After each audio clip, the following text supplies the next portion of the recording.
Today I am finally able to talk about the new gimbals from DJI and specifically the RS2 and the RSC2. Now I have known about these for quite some time and originally I expected to have one here for launch, but as you can see there isn't one in front of me. Now what that means I don't actually know, but the reality is I haven't been included as part of the original media release.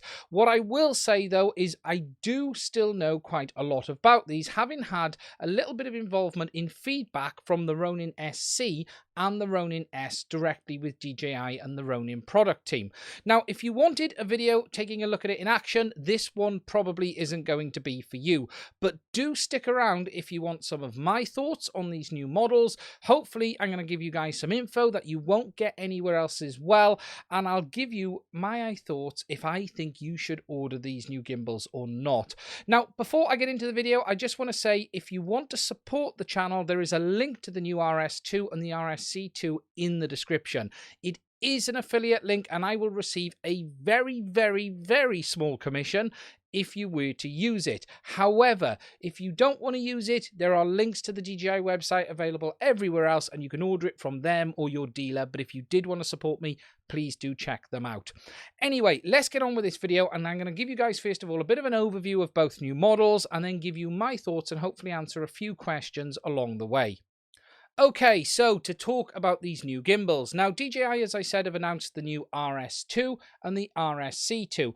The RS was actually due to launch in September, but DJI delayed it intentionally to allow it to launch alongside the RSC2. And rather than users buying one now and thinking, oh, they might have got the wrong one, they decided to delay it to give themselves more time for production and have both models ready to go out the door. So much so, this video is being made on Friday, which is one day after launch, and DJI have already shipped out early adopters or early purchasers models to them, and some people have had them turn up already. So stock out the door on this one has been very, very good.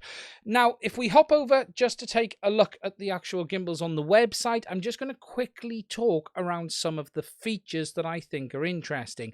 I'm not going to dive too deeply though, but I am going to give you guys an overview. Now, the RS2 is the new replacement for the Ronin S.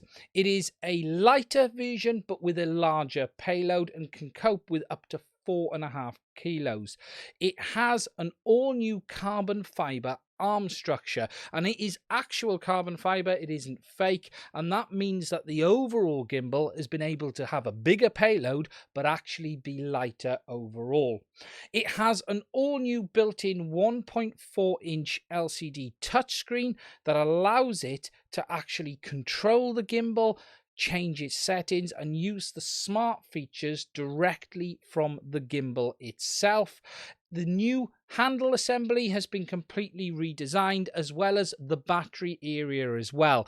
The old lock that you had on the original Ronin S and the SC to hold the battery in place is gone, and on the Ronin S2 or the RS2 the battery now clips in from the bottom with a lock and it is much more secure. Now, looking over the unit itself, if we scroll down to the handle area, you will see things do look very different. You've got that color touchscreen for controlling the settings and the options, but you've now got a total redesigned handle with a built-in focus control as well. And whereas on the original Ronin S and SC, you had this focus module that bolted on the side, that is now actually built into the handle at the front as part of the main gimbal. You can, though, still use the original DJI focus module on it if you wanted to, with specific cameras to actually have focus and zoom options on the gimbal as well. It still has that familiar trigger design with the joystick on the back and the control buttons, but as you can see, it has been completely changed overall. Now, one of the other big changes on this is the battery, and that is the fact that it is no longer needed to be attached to the main gimbal to be charged. The battery itself has a USB port on board for charging directly. However, because this is a redesigned battery, it means your Ronin S batteries or SC batteries are not compatible with the RS2. It is a totally new unit from scratch. Now, alongside this, DJI have introduced a whole new host of software features. They've introduced what they've called Titan stabilization, which improves the overall behavior of the gimbal substantially. They've also added a load of new options for external mounts, and I'll talk about them a little bit more later on in the video as well. Now, both new models have a number of options on them for hooking up external accessories. You've got both the RSA mount as well as NATO mount options as well, and it actually allows you to put on both DJI's accessories as well as universal options for handles and grips and things like that too. Now, just like with the Ronin SC, there are actually two versions shipping. There is the standard edition of the RS2 and the Pro edition. And the Pro edition comes just like the Ronin SC with a focus motor and controller, but it also includes an all-new RavenEye video transmission system. And this means that you're actually able to get your video from your camera wirelessly on your smart device up to 100 meters distance. Alongside this, they've also introduced something called 3D focus as well, and with an additional accessory mount that's coming in the future, it will actually be able to control the focus with a depth of field sensor on the gimbal manually for you with the built-in focus motor. And this is something we have never seen on a gimbal before, for especially a consumer or pro level gimbal. But this is an additional extra, and it is a module you will have to purchase later for about $150. Now, as part of that pro kit, you do get that RavenEye video transmitter system, and this means that you can not only use it with your phone for things like active track, but you can actually use them much more remotely than you could before. And whereas on the SC and the S, to use active track, you had to attach your phone to the top of the gimbal, on the RS2 and the RSC2, it is all handled by this RavenEye module. Now, it is available with the standard model as an optional extra, but it does come with the Pro kit as standard. The only thing you don't get, though, is that 3D focus module, which I was talking about earlier. That isn't actually available today, and it's going to be available in the near future. Now, just like the updates we got to these models before, it has all these interesting new features like active track, they've got panorama, they've got time-lapse, and they've got track as well. And a lot of these new smart features are available via the integrated LCD screen, but you can also do them on your phone as well via that RavenEye system if you wanted to. Now, as you can see, DJI have totally redesigned the RS2, and if you had a Ronin S, you would know how unwieldy it was to handle at times, both in use and out of use, whereas the overall design improvements on the RS2 allow it to be carried much more easily. It now has the access locks, just like on the Ronin SC as well, and it folds up just much easier than the original Ronin S did, and it has this nice little carry case as well. Now, just to dive into some of the exact technical details on the RS2 versus the Ronin S, it weighs 1.3 kilos with a maximum capacity payload of up to 4.5. If you compare that to the Ronin S, it's nearly 1 kilo more, or 900 grams increase. Weight-wise, you can see that it is substantially lighter, coming at 2.36 pounds compared to 3.2 pounds on the Ronin S. And whilst it is different weights depending on the accessories, it is substantially lighter overall. Now, connection wise, it uses a 4S battery on the bottom, as I mentioned already, but that isn't the same as the battery on the original Ronin S, and they're saying it'll give you battery life up to 12 hours. But remember, you can now charge this off the gimbal instead of on it. It has Bluetooth 5 as well as USB-C connectivity, and it supports the RSA port, which is the Ronin S port like we've got on the side of this one, and it also supports NATO as well. Now, another thing I did want to mention is that both on the RS2 and the RSC2, it has a 1/4-20 on the base, but the 3/8 inch connector is now gone. There is no input for 3/8 like you had on these ones. It is just got the 1/4-20 on the base, so you do need to take that into account depending on your tripod options. Now, shifting over to the RSC2, or the replacement for the Ronin SC, there is quite a lot of changes here as well. Again, the RSC2 is the smaller gimbal designed for lighter payloads, suggested to be mirrorless cameras, but it does still carry some big units on it. Now, overall, DJI have said that it can have a payload of up to 3 kilos, and it weighs just 1.2 kilos itself. It has this new built-in folding thing area by here, which I'll show you a little bit in a minute, and that actually allows the gimbal to have multiple positions. It does allow up to 4 hours of battery life, and it also has a built-in screen as well, but it is a 1-inch OLED screen. This is not a touch screen though, and it is not a color screen as I understand it. It is just an OLED screen for giving you the options on board the gimbal as well. It does though still have that Titan stabilization algorithm, just like its larger brother. Now, one thing I will mention before going any further, comparing the RSC2 to the Ronin SC, the battery is now fully integrated into this model, whereas on the Ronin SC, you could remove the battery and buy additional ones. You can no longer do this on the RSC2. It is a fully integrated unit, just like the Osmo Pocket series and those models. So that is a big difference from the old one to the new one. Now, the overall design of the RSC2 is very similar to its bigger brother, but there are some major differences. It still has that built-in focus control on the top of the trigger. It has that all-new design, but it's also got this new integrated folding area, which allows the gimbal to actually fold over when in use, allowing for simpler storage and up to 6 different kinds of configurations in use.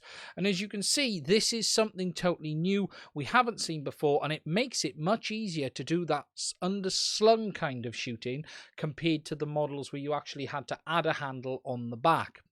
Because of this new folding design, it also means it is much easier to carry around, and DJI say it can be as small as 7 x 7.5 inches, which is quite incredible, really. Now, like its bigger brother, it still is able to carry, though, a decent payload, and it is compatible with most of the major cameras out there, and DJI do have a list on their website, and they are constantly updating this.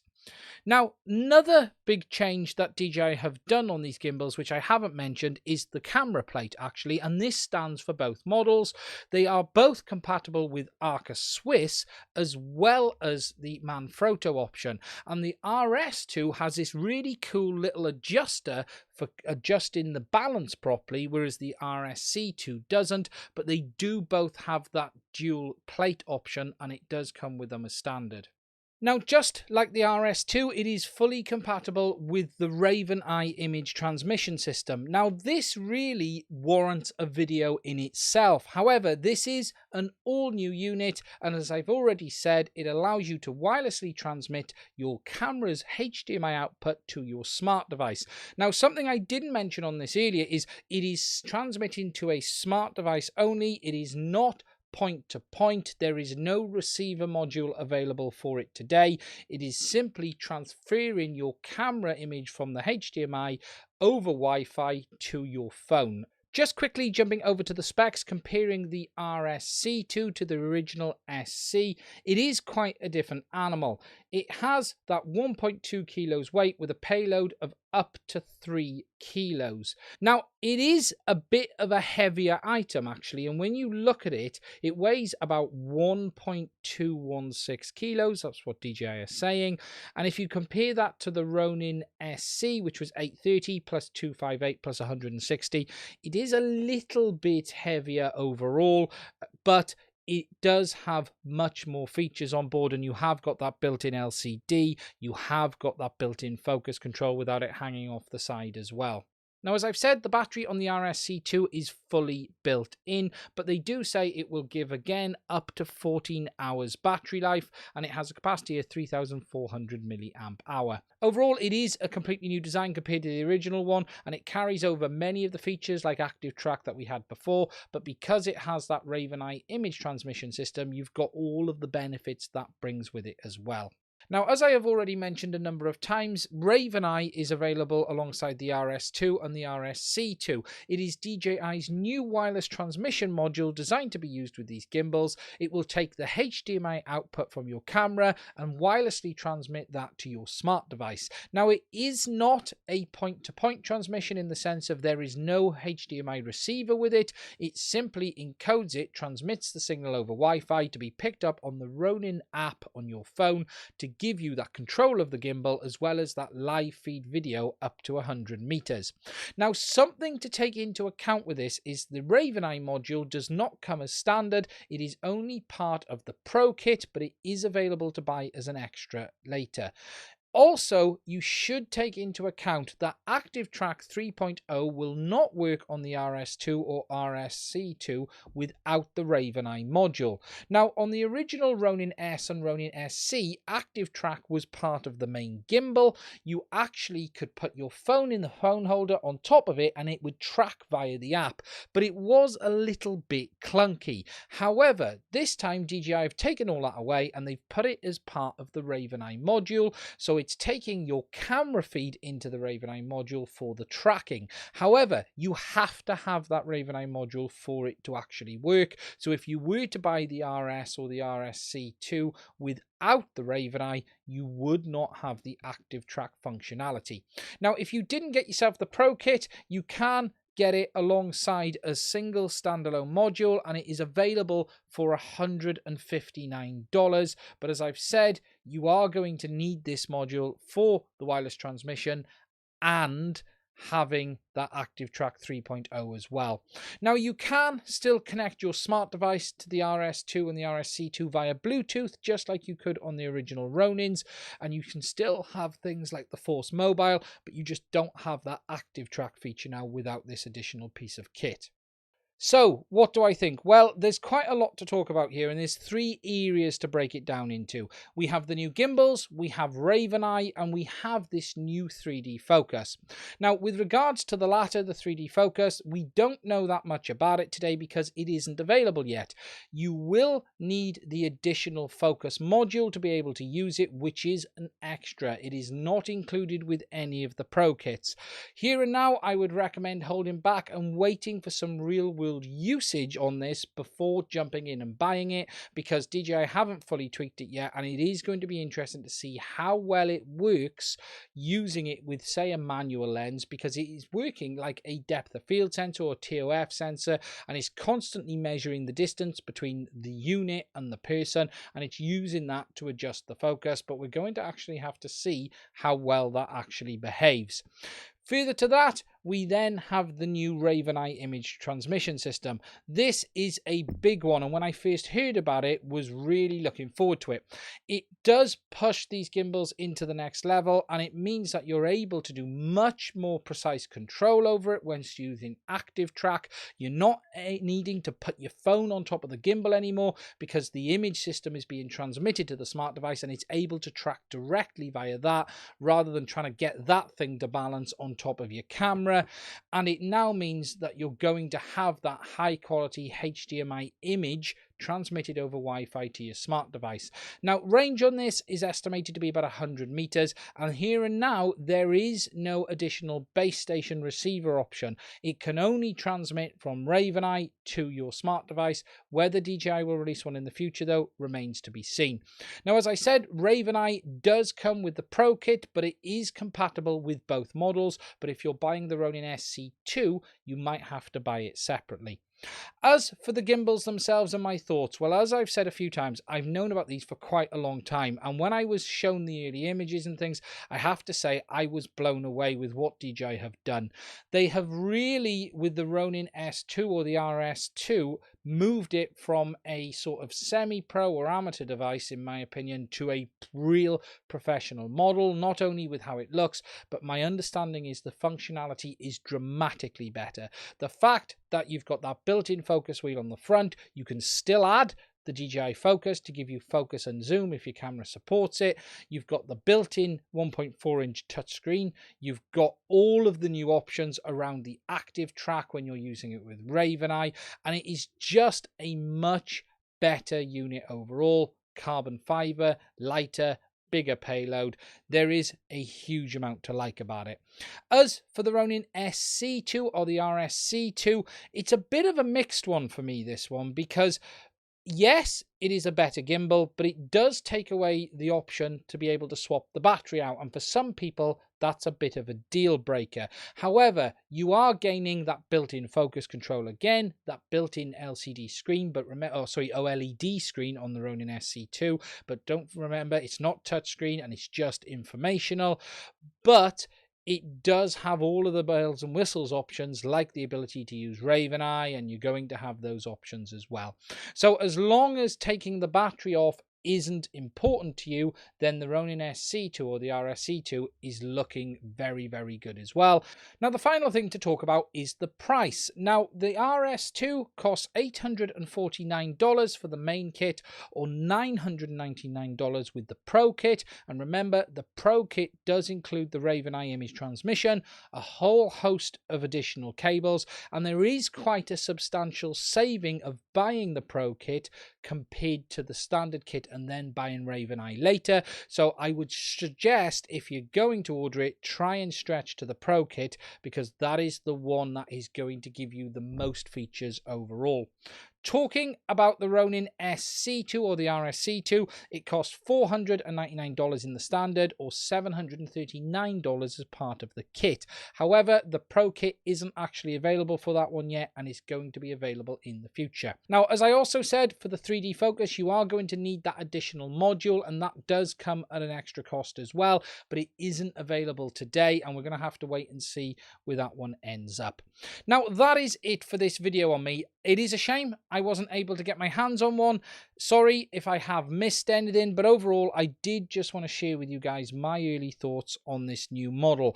I do actually have one on order. Whether I'm actually able to get it or not, or afford it or not, is another question, but I do actually have one of each model on a pre-order, and we're going to have to wait and see what happens. My goal is to make a video about them to try and give you guys my thoughts on them as well. If you are interested in getting some proper reviews on them, there is loads online. Do check them out, but what I would suggest is check them all out and take your take from all of them, and don't just take the word of one or two, because that's always the best way of doing these things.